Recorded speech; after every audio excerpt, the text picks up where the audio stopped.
우리는 지금 계속해서 로마서 6장부터 이어져 온 은혜로 말미암은 구원에 대한 반대에 대하여 사도 바울이 그렇지 않다라는 논쟁을 생각하는 중에 있습니다. 은혜로 말미암은 구원은 죄에 대하여 죄를 쉽게 생각하고 죄를 가볍게 짓기 쉽다라고 하는 이제 반론이 제기가 되었습니다. 은혜로 말미암은 구원은 죄를 가볍게 생각하고 또 죄 짓는 것을 두려워하지 않는 문제를 가지고 있다라고 하는 인간의 반론이 당연히 제기될 수 있습니다. 왜냐하면 인간은 죄를 심판하여 경계를 하게 하는 것이 죄를 짓지 않게 하는 방법이다라고 생각하기 때문이죠. 우리가 흔히 하는 말 중에 일벌백계라고 하는 말이 있습니다. 이건 뭐냐면은 벌을 주어서 두려움을 갖게 하고 그리하여 죄를 짓지 않게 한다라는 것입니다. 이것이 일벌백계예요. 바로 이 일벌백계의 사상이 인간의 법 체계에 그대로 있는 것이죠. 인간의 법은 죄를 심판하게 되어 있어요. 그렇게 해서 죄를 짓지 못하게 하는 것이지요. 자, 이것이 인간의 사상입니다. 그런데 하나님께서는 은혜로 죄를 용서하시는 방법으로 죄인들을 구원하셨다는 것이지요. 그러니 인간으로서는 이런 일들을 이해할 수가 없습니다. 당연히 반박이 제기될 수밖에 없는 것이지요. 자, 사도는 이에 대해서 그렇지 않다.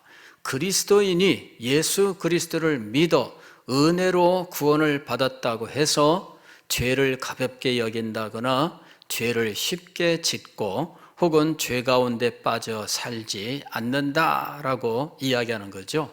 그 이유는 무엇인가? 6장부터 그 이유를 자세하게 말씀하고 있습니다. 그리고 이 이유는 시간이 흐를수록 또 논증이 진행될수록 점점 더 크고 점점 더 높고 점점 더 영광스럽고 점점 더 황홀한 상태로 지금 그리스도인에 대하여 그가 받은 구원의 축복에 대하여 하나님의 계획에 대하여 말씀을 하고 있는 것입니다. 아주 황홀한 정도까지 이 사도의 진술이 진행이 돼요. 점점 높아지고 점점 넓어지고 점점 커지고 점점 황홀하게 되는 이러한 내용들을 지금 말씀하고 있어요. 가장 먼저 이야기했던 것은 그리스도인이 죄를 지을 수 없는 이유, 죄 가운데 살아갈 수 없는 이유, 그것은 그리스도와의 연합 때문이다. 그리스도와의 연합이 어떤 역할을 하느냐? 죄에 대하여 죽고 의에 대하여 살아나게 하는 이와 같은 일을 하는 겁니다. 믿음은 그리스도와 연합하게 하고 그리스도와 연합함으로 죄에 대하여 죽고 의에 대하여 살아나는 놀라운 일을 이제 경험하게 되는 것입니다. 두 번째로 그리스도인이 죄 가운데 살 수 없는 이유는 그가 의의 종이기 때문입니다. 의의 종은 의를 추구하는 사람이에요. 죄 아래 있다는 말은 죄를 따라 산다는 것이고요. 은혜 아래 있다는 것은 의의 종이 되었다라는 이야기입니다.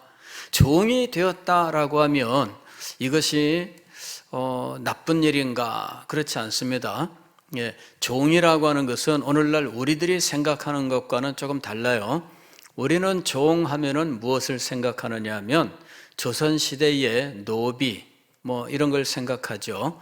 조선시대 노비는 주인의 소유가 되고요.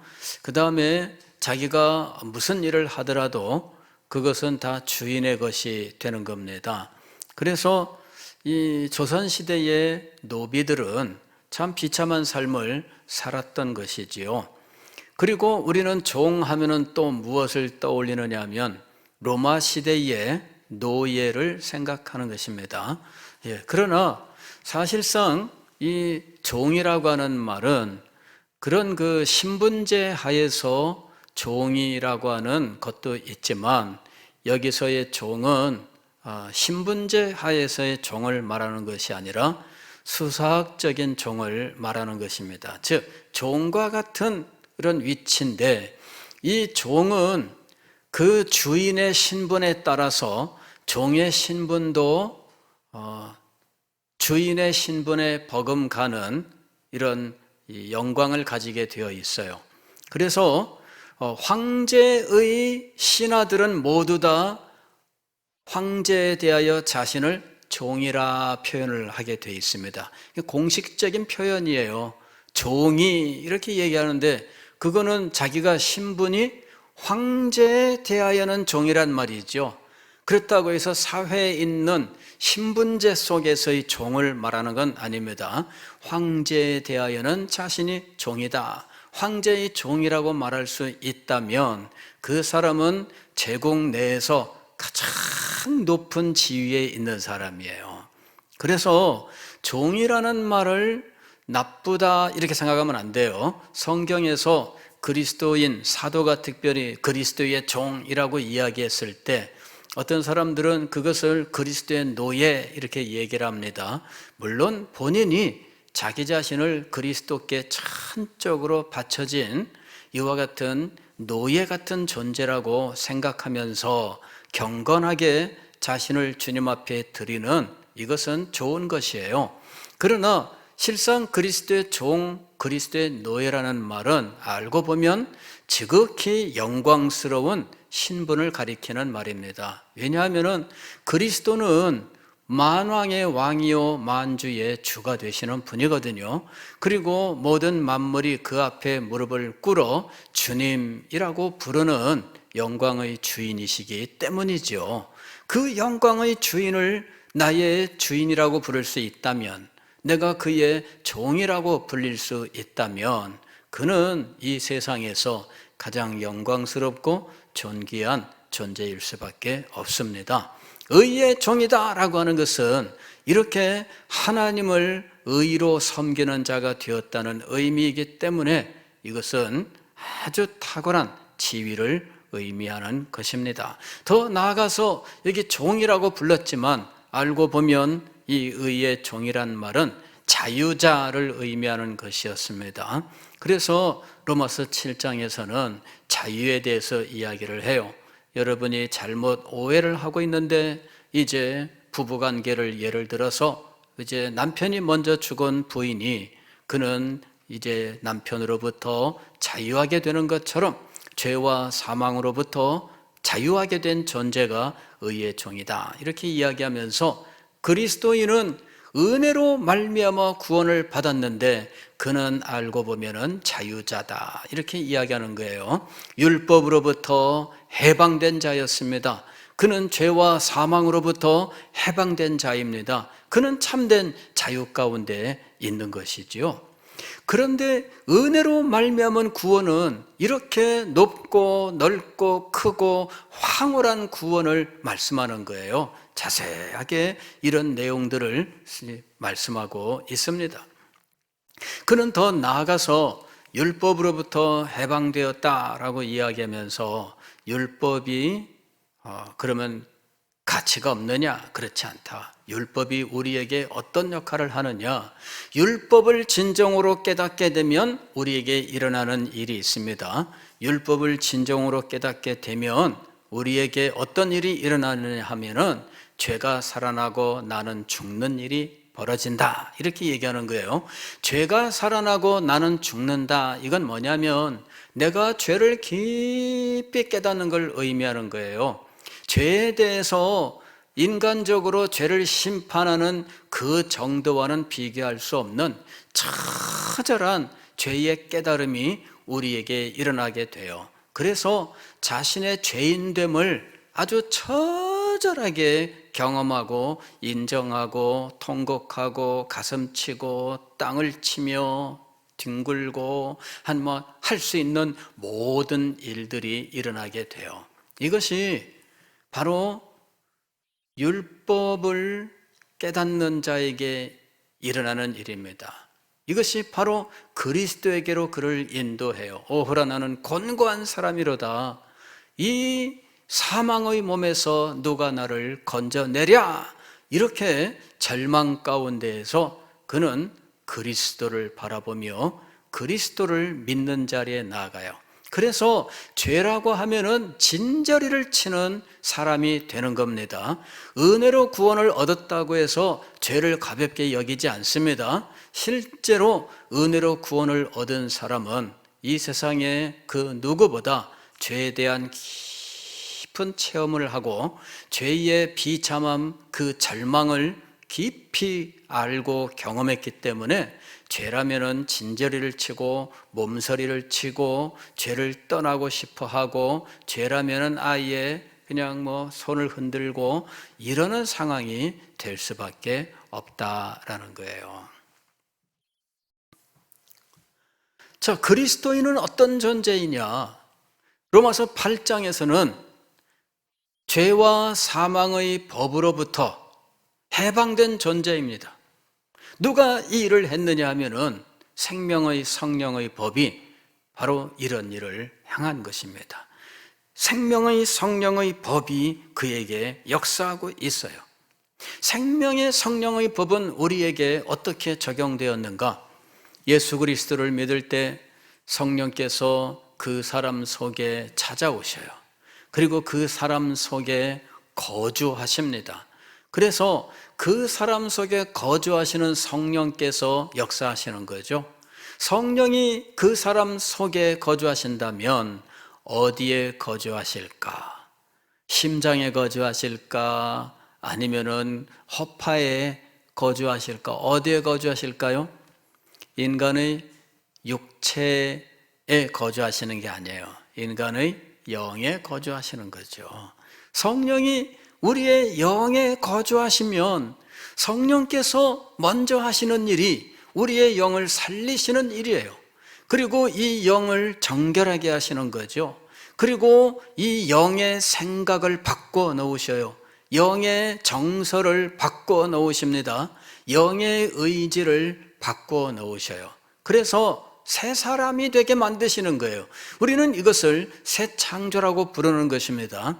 성령께서 그 사람 속에 찾아오셔서 그 사람의 영혼에 내주하시는데 영혼을 변화시켜 놓는 거죠. 그래서 생각하는 것이나 또는 그가 소망하는 것이나 혹은 그가 하고 싶어하는 것들이 완전히 변화되는 거예요. 그의 생각은 영의 생각이 되는 것입니다. 영을 따르는 생각이 되는 거죠. 그의 사고의 원리는 영적인 사고방식이 되는 거예요. 그 사람이 좋아하는 것도 변합니다. 그 사람이 싫어하고 그 사람이 슬퍼하는 것도 변하게 됩니다. 과거에 좋아하던 것들이 완전히 변하게 돼요. 하나님의 말씀이라면 설레설레 고개를 흔들던 사람, 하나님의 말씀이라면 잠만 자던 사람이 변화가 되면 하나님의 말씀이라면 자다가도 깨어나고 졸다가도 눈이 반짝반짝 빛나게 되고 하나님의 말씀이라면 맛있는 거 먹다가도 자리에서 벌떡 일어나서 하나님 말씀 앞으로 달려가는 거예요. 이런 모든 변화들이 성령이 그 속에 찾아오셔서 우리의 영혼을 살리시기 때문에 일어나는 변화인 것이죠. 좋아하는 것도 변하고 싫어하는 것도 변화가 되는 것입니다. 삶의 목표가 변하게 돼요. 자기의 성공과 출세가 인생의 목표였던 사람이 하나님의 영광과 하나님의 나라가 자기의 삶의 목표로 변화가 됩니다. 그래서 전에는 하나님을 영화롭게 하며 그를 영원토록 즐거워하는 것이 인간의 제일 되는 목적이라는 말을 들을 때에 허황되다라고 생각을 했는데 이제는 그것이 당연하다라고 생각을 하게 되는 거죠. 그리고 이런 생각으로 그는 기꺼이 선택하며 살아가게 되는 거예요. 하나님의 영광을 위한, 그리고 하나님께서 주신 사명을 위한 헌신의 삶을 살아가게 되는 것입니다. 이런 모든 변화는 생명의 성령께서 그 속에 임재하시고 역사하시기 때문이에요. 성령께서는 그 속에 거주하시면서 우리를 모든 진리 가운데로 인도하시고 우리의 영을 붙들어 인도하시는 거예요. 그래서 우리 마음이 원하는 것들, 이런 것들을 성령께서 우리 속에 넣어주심으로 우리가 간절한 소망으로 하나님의 일을 감당할 수 있도록 하셔요. 이와 같은 성령의 인도하심이 있는 것입니다. 그리고 더 나아가서 성령께서 우리의 영혼이, 성령께서 하나님을 우리의 아버지로 확실하게 인정하게 만드는 놀라운 일을 행하셔요. 이것이 양자의 영이라고 하는 성령의 역사입니다. 성령이 그 일을 행하시는 거예요. 그래서 우리가 하나님을 향하여 아바, 아버지라고 부르게 되는 것이지요. 이거는 누가 가르쳐줘서 아는 것이 아닙니다. 하나님의 사랑이 우리에게 부어져서 우리는 그 사랑 때문에 하나님을 나의 아버지라고 하는 사실을 확실하게 체험하고 하나님을 향하여 내 영혼이 아버지여라고 부를 수 있게 되는 거예요. 누가 하나님을 아버지라고 가르쳐 주셨을까요? 목사님이 가르쳐 주셨지요. 장로님이 가르쳐 주셨지요. 저 권사님이, 집사님이 가르쳐 주셨습니다. 그러나 성령께서 하나님의 사랑을, 아버지의 사랑을 한량없이 부어주심으로 하나님을 나의 아버지여라고 부를 수 있게 되는 것입니다. 자, 이렇게 하나님의 자녀가 되는 권세를 주시되 성령은 그것을 우리가 확실하게 인식할 수 있도록 하십니다.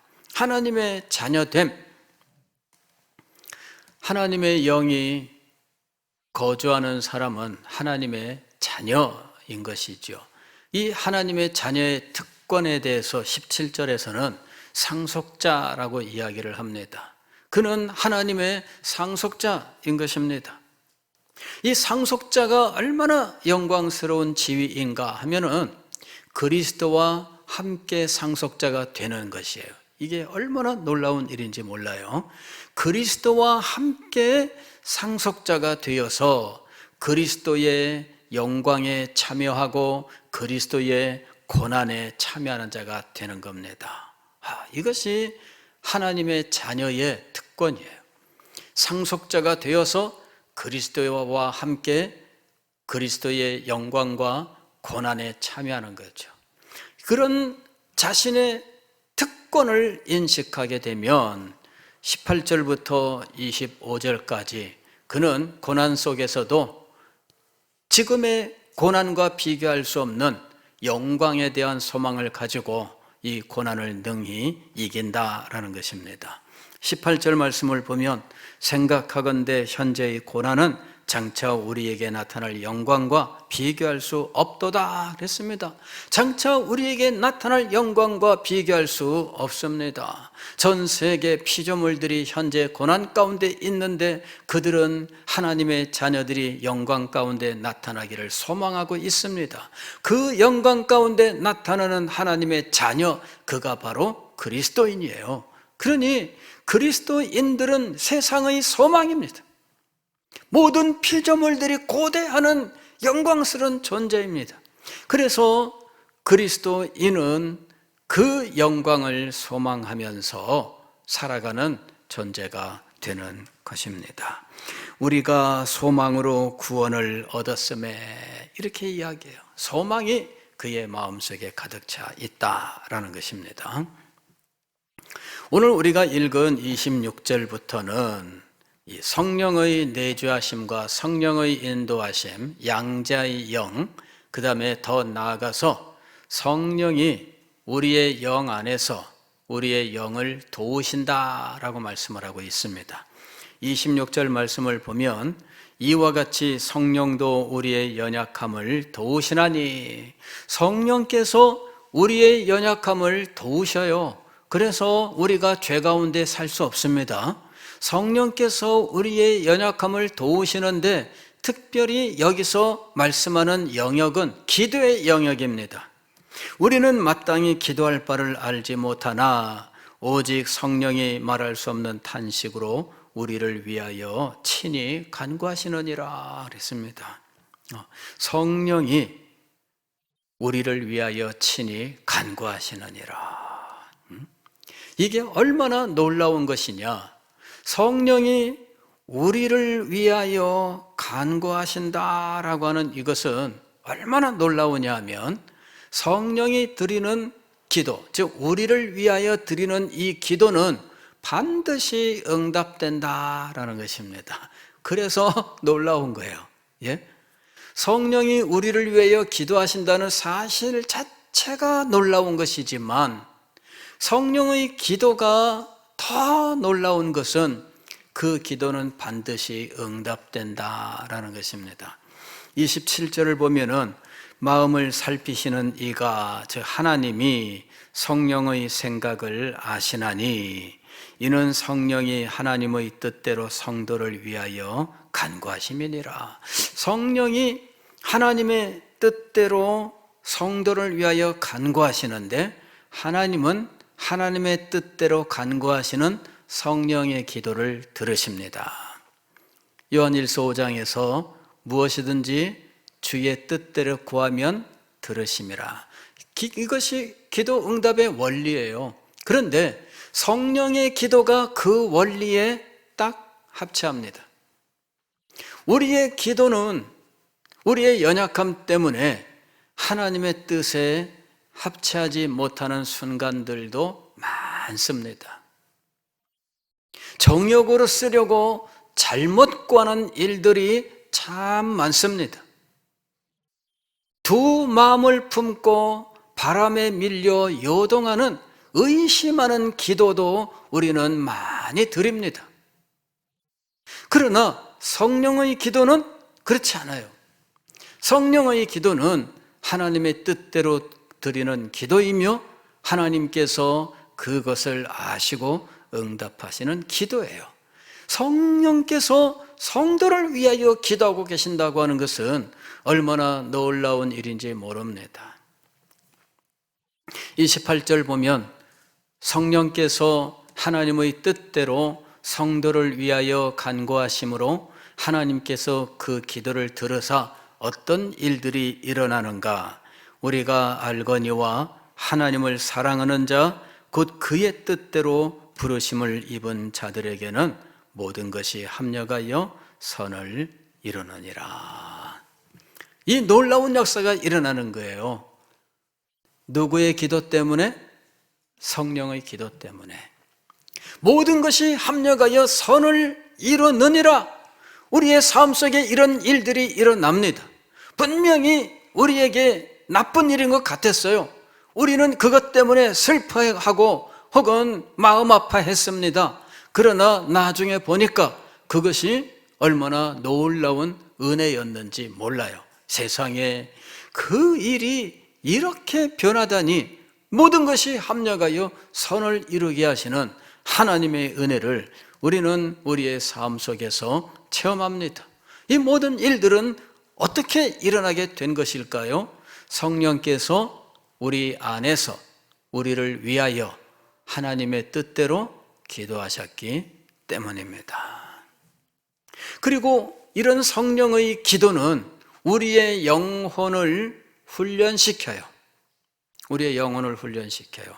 이와 같이 성령도 우리의 연약함을 도우시나니 우리는 마땅히 기도할 바를 알지 못하나. 이것이 우리의 연약함이에요. 마땅히 기도할 바를 알지 못하나. 지금 이 순간에 기도해 무엇을 위하여 기도해야 될지 우리는 잘 몰라요. 엉뚱한 걸 구하는 거죠. 이게 우리의 연약함이에요. 혹은 몹시 어려운 일을 겪게 되면 판단력이 흐려지게 돼요. 그래서 무엇을 기도해야 될지 모르는 상황이 돼요. 혹은 뜻밖의 큰 충격을 받게 되면 아무 생각 없죠. 멍하게 되는 거예요. 이런 충격을 받았을 때에도 성령께서 우리에게 역사하시는 거죠. 참 놀라운 거예요. 우리가 어떻게 할지 몰라서 멍한 이런 상태에 있을 때조차도 성령께서는 우리를 위하여 친히 간구하고 계신다는 거죠. 그래서 우리는 그리스도인으로서 우리가 얼마나 놀라운 위치에 올라가게 되었는지를 알아야 됩니다. 은혜로 말미암는 구원은 이렇게 놀라운 거예요. 황홀한 수준의 놀라운 구원이 우리에게 베풀어진 겁니다. 그 사실을 알지 못하는 사람이 성급하게 무슨 은혜로 구원을 받았으니 죄를 쉽게 지을 텐데 그건 문제 아니냐 이런 식으로 함부로 말하는 거예요. 아무것도 모르니까 그런 소리를 하는 겁니다. 그리스도와의 연합을 몰랐고요, 의의 종이 된 사실을 몰랐고 율법에서 해방된 것을 몰랐습니다.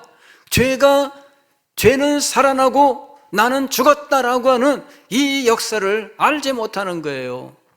죄와 사망의 법 이외에는 알지 못하는 사람입니다. 그러나 생명의 성령의 법이 있다는 사실을 알아야 됩니다. 성령께서 우리 속에 내주하시고 우리의 영혼을 인도하시고 하나님의 아버지 되심을 그가 친히 깨닫게 하시고 경험하게 하시고 그리스도와 함께 하나님의 상속자가 되어 영광을 상속하는 자가 되게 하신다는 이 놀라운 일들이 주어지는 겁니다. 이런 사실을 알지 못하니까 엉뚱한 이야기를 하는 것이지요. 더 나아가서 성령께서 우리의 연약함을 도우시는 분이라고 하는 것, 그분이 우리 속에 내주하시고 우리의 연약함을 친히 도우시는 분이 되시는 겁니다. 우리가 어떻게 기도해야 될지, 우리는 우리의 생활, 우리의 삶 속에서 많은 일들을 겪으며 우리의 판단력이 흐려지고 우리의 마음이 나약해지고 그래서 우리는 엉뚱한 결정을 내릴 수도 있습니다. 그러나 성령께서 우리 영으로 더불어 기도하고 계십니다.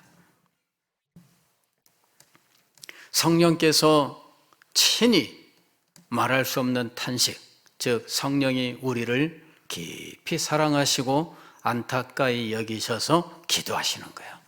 성령이 우리를 향하여 안타까워하시는 거죠. 왜 그런 거 있잖아요.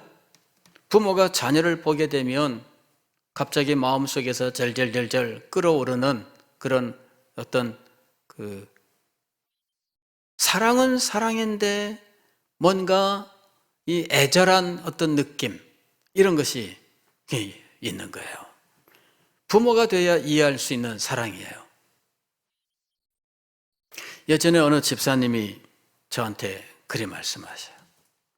목사님, 우리 아들을 보면은 갑자기 가슴이 찌르르 녹아내리면서 눈물이 나요, 이러는 거예요. 그래서 그 아들이 몸집이 이만해. 엄마는 그 앞에 가게 되면은 조그맣죠. 아들이 얼마나 큰지. 아들이 하도 미워서 말도 안 들으니까 사춘기가 되니까요 말을 안 들어. 미워가지고 이 녀석아 하면서 엄마가 주먹으로 엄마가 주먹으로 때려야 얼마나 아프겠어요. 이 녀석아 하면서 네가 임마 정신을 차려야지 이제는데 이 아들이 엄마 팔목을 딱 잡고 어머니 왜 이러십니까? 고정하시옵소서. 참 그 아들이 그렇게 큰데도 마음이 절절절 하면서 어느 순간 아프대. 여러분 그게 있어요. 성령이 우리 영혼 속에서 우리를 보실 때에 그런 탄식이 있어요. 이런 어떤 애절함이 있어요. 우리를 위해서 기도하시는 분이 계셔요. 그분이 바로 성령이셔요. 그리고 성령의 기도는 반드시 응답되는 기도예요. 무엇이든지 주의 뜻대로 구하면 들으심이라. 그 원리에 합당한 기도예요. 우리가 드리는 기도와 달라요. 성령의 생각을 아시는 분, 하나님의 뜻대로 구하시는 성령의 생각을 아시는 그 하나님이 성령의 기도를 들으셔서 우리에게는 모든 것이 합력하여 선을 이루게 하시는 놀라운 일이 일어나는 것입니다. 저는 이 로마서를 묵상하면서 너무 놀라운 것은 예전에는 미처 몰랐던 사실들이 막 드러나요. 이 성경을 연구하고 강의할 때 단어 하나 가지고도 설교를 몇 번씩 할 수도 있고요. 그렇게 하면서 온갖 것을 말할 수 있지만, 그러나 저도 그렇게 할 수 있지만, 그러나 사도의 논리, 그의 말씀의 흐름을 따라가다 보니까 너무나 놀라운 말씀을 하고 있구나 하는 사실을 토막토막 내서 볼 때는 볼 수 없었던 이런 것들을 발견하면서 너무 놀라고 너무나 감사를 하고 있어요. 이런 영광스러운 일들은 하나님께서 우리를 하나님의 자녀로 그리스도를 본받는 자가 되게 하기 위해서 행하신 일이었습니다. 여기 보면은 29절에 이렇게 돼 있어요. 하나님이 미리 아신 자들을 또한 그 아들의 형상을 본받게 하기 위하여 미리 정하셨으니 이는 그로 많은 형제 중에서 맏아들이 되게 하려 하심이니라. 또 미리 정하신 그들을 또한 부르시고 부르신 그들을 또한 의롭다 하시고 의롭다 하신 그들을 또한 영화롭게 하셨느니라. 여기 보게 되면은 하나님이 미리 아셨다, 미리 정하셨다, 또 30절에서는 미리 정하신 자들을 부르셨다, 부르신 자들을 의롭다 하셨고 또 의롭다 하신 자들을 영화롭게 하셨다. 이 5가지 사실을 말씀하고 있어요. 이것을 어떤 사람들은 이제 구원의 서정, 즉 우리가 하나님의 구원을 온전히 받는 과정이다 이렇게 이야기를 합니다. 물론 그런 순서로 말씀을 하고 있어요. 그러나 우리는 성경을 볼 때에 사실은 그 과정에 이것보다 더 많은 몇 가지 사실들이 더 있다는 것을 압니다. 그러나 사도가 말씀하는 것은 미리 아심, 미리 정하심. 이 미리 아심은 예지라고 이야기를 하고요. 미리 정하심은 예정이라고 이야기를 해요. 그 다음에 부르시고라고 하는 것은 소명 이렇게 얘기를 하고, 이 부르신 자들을 또 의롭다 하시고 이게 칭의, 그리고 의롭다 하신 그들을 영화롭게, 영화 이렇게 이야기할 수 있겠죠. 중간에 우리 개혁신학은 몇 개의 과정을 더 말씀을 하고 있습니다. 그러나 그것이 있든 없든 중요한 것이 아니라 이 모든 일들은 하나님의 뜻 속에서, 하나님의 목적 속에서 진행된 것이다 라는 거예요. 하나님의 목적은 무엇이냐면은 여기 이렇게 되어 있어요. 그 아들의 형상을 본받게 하기 위하여 라는 거예요. 이것이 목적이에요. 그 아들의 형상을 본받게 하기 위하여. 아들의 형상은 뭡니까? 그리스도를 닮아가는 것을 말하는 거예요. 그 아들의 형상을 본받는다라는 것은 그리스도를 닮아가는 거죠. 그리스도는 맏아들로 표현되고 있어요. 이는 그로 많은 형제 중에서 맏아들이 되게 하려 하심이니라. 즉 그리스도는 맏아들로서 비유를 하고, 그 다음에 그리스도를 본받는 자들, 닮아가는 모든 그리스도인들을 형제라 이렇게 부르고 계시는 거예요. 그래서 그리스도를 닮아가게 하기 위해서 예지, 예정, 소명, 칭의, 영화라고 하는 이것을 지금 말씀하고 있는 거지요. 이게 왜 이런 과정으로 인도하실까요? 이런 과정을 통해서 우리는 어떤 존재가 되게 하는 겁니까? 그리스도를 닮은 존재가 되는 거예요. 최종 완성은 그리스도의 영광의 그 거룩함, 그것을 우리가 담는 데까지 가는 거죠. 그게 하나님이 우리에게 행하시는 일입니다. 이런 하나님의 뜻 안에서 우리에게 이런 영광스러운 일들이 이루어지고 있다는 것입니다. 그러니 그가 죄 가운데 거할 수가 있을까요? 어림도 없는 이야기입니다. 하나님이 은혜로 우리를 구원하셨습니다. 그리하여 그는 믿음으로 말미암아 의롭다 하는 은혜를 입었습니다. 그러나 거기로 그치지 않아요. 의로 말미암아 믿음으로 말미암아 의롭게 되는 이 일로부터 시작되는 꼬리에 꼬리를 물고 나오는, 아니 점층법으로 점점 올라가는, 높아지고 점점 넓어지고 점점 커지는 이 점층의 은혜가 하나님의 계획 속에 있었던 거예요. 이제 그 일들이 그에게 시행되는 겁니다. 믿음으로 의롭다함을 받으면 끝이 아닙니다. 그는 영화롭게 되는 것까지 지금 하나님의 계획이 있어서 그 길로 나가고 있는 거죠. 그런데 이 영화롭게 되는 곳으로 가는 그 과정에 여러 가지 일들이 일어나고 있는 거예요. 그리스도와의 연합이 있었고요, 의의 종이 있었고, 율법으로부터의 자유가 있었습니다. 생명의 성령의 법의 역사가 있었고요, 성령의 내주하심과 인도하심이 있었고, 양자의 영이 있었어요. 상속자와 영광과 고난에 대한 소망도 있었습니다. 그리고 성령께서 우리의 영혼에 임재하사 우리의 영을 연약함을 도우시면서 친히 우리를 위하여 기도하시면서 모든 것이 합력하여 선을 이루게 하시는 놀라운 역사도 나타나게 됩니다. 이 모든 과정을 통하여 우리는 그리스도를 닮아가는 삶을 살게 되어 있는 거예요.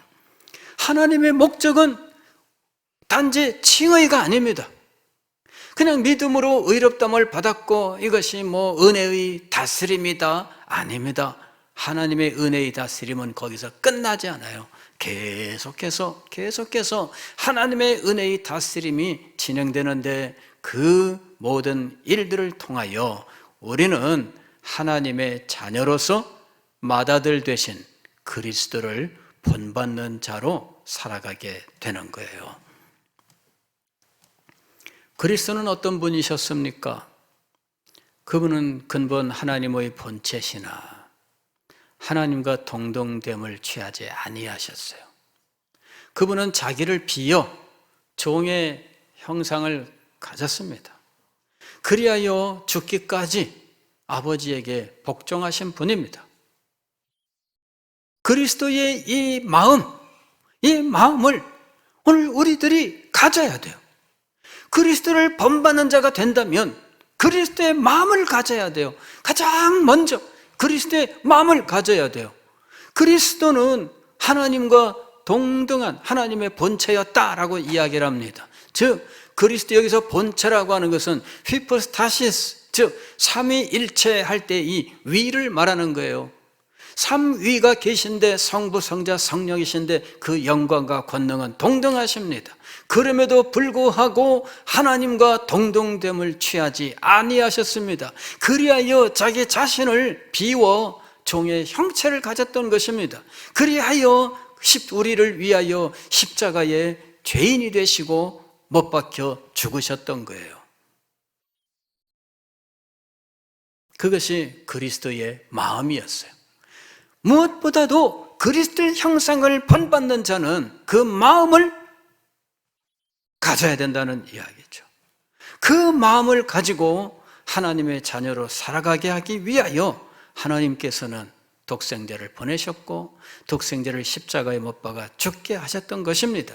그리고 그 사실을 믿고 의지하는 자에게 의롭다 하시는 은혜를 주셨는데 그것이 끝이 아니라 거기서부터 올라가고 넓어지고 커지고 황홀하게 되는 영광스러운 구원에까지 이르게 되는데, 이 영광스러운 구원의 자리에서 우리는 그리스도를 최대한 닮는 자가 되는 거예요.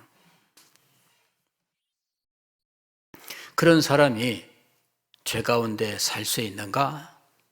그렇지 않습니다. 사도는 이 한 사람이 가볍게 한번 던져본 이 말 한마디, 그에 대하여 아예 꼼짝 못할 정도의 엄청난 내용을 가지고 아예 그냥 압살을 시키고 있는 거예요. 괜히 말 한마디 꺼냈다가 본전도 못 찾았네, 이런 상황이 되는 거죠. 얼마나 대단한 하나님의 은혜의 역사가 앞으로도 계속되는지에 대하여 사도가 이야기하고 있어요. 저는 그래서 감사했습니다. 야, 누군가 말 한마디는 잘못 꺼냈는데 그것 때문에 이렇게 영광스러운 것들을 우리가 알게 되었다 한 거죠. 누가 말 한마디를 꺼냈는데 그로 인해서 사도 바울이 그냥 막 속에서부터 넘쳐나는 이 영광스러운 구원에 대하여 쫙 풀어내니 얼마나 놀라운지, 야, 세상에 우리에게 이런 구원이 임했던 것이구나, 우리에게 하나님의 은혜가 이렇게 임했던 것이구나, 성령께서 우리에게 임재하셨다는 것이 이런 놀라운 역사를 이루시는 것이구나, 이런 것들을 알게 되는 거지요. 그래서 너무나 감사한 거예요. 제가 오늘 이 수요일 날 말씀을 묵상하면서도 가슴속에서 왜 그 말로 설명할 수 없는 왜 어떤 뿌듯함, 어떤 부풀어 오르는 어떤 가슴 이런 거 있잖아요. 그런 게 있는 거예요. 이 너무나 놀랍다. 하나님께서 우리에게 이런 놀라운 것들을 주시고 우리를 이렇게 인도하시다니, 그것이 가슴을 부풀어 오르게 하는 거 있죠. 그런 부풀어 오르는 가슴을 가지고 이 말씀을 생각하고 준비를 한 거예요. 여러분들에게도 이런 사실들이 전달되었으면 좋겠습니다. 여러분의 마음도 이렇게 부풀어 올랐으면 좋겠습니다. 여러분의 마음도 하늘까지 올라갈 수 있었으면 좋겠습니다. 하나님께서 우리에게 베푸신 은혜, 그 영광이 얼마나 놀라운지 이 일을 생각만 하면 여러분, 이 땅에 힘들고 어려운 일들이 하나도 어렵지 않을 거예요. 하나님이 이 가운데 역사하고 계시잖아요. 성령께서 역사하고 계시잖아요. 성령께서 친히 기도하고 계시잖아요. 그러니 우리는 담대하게 나아가야 됩니다. 우리가 현재 겪는 고난은 장차 우리에게 나타날 영광과 비교할 수 없다라고 하는 사실, 얼마나 놀라운 것입니까? 그런 일들을 성령께서 체험하도록 우리 삶 속에 역사하고 계시는 거예요. 부풀어 오른 가슴, 하나님의 은혜에 대한 묵상이 여러분의 가슴을 따뜻하게 하고 부풀어 오르게 하여 하나님께 대한 찬양이 넘쳐나게 되시기를 주의 이름으로 축원합니다. 기도하겠습니다.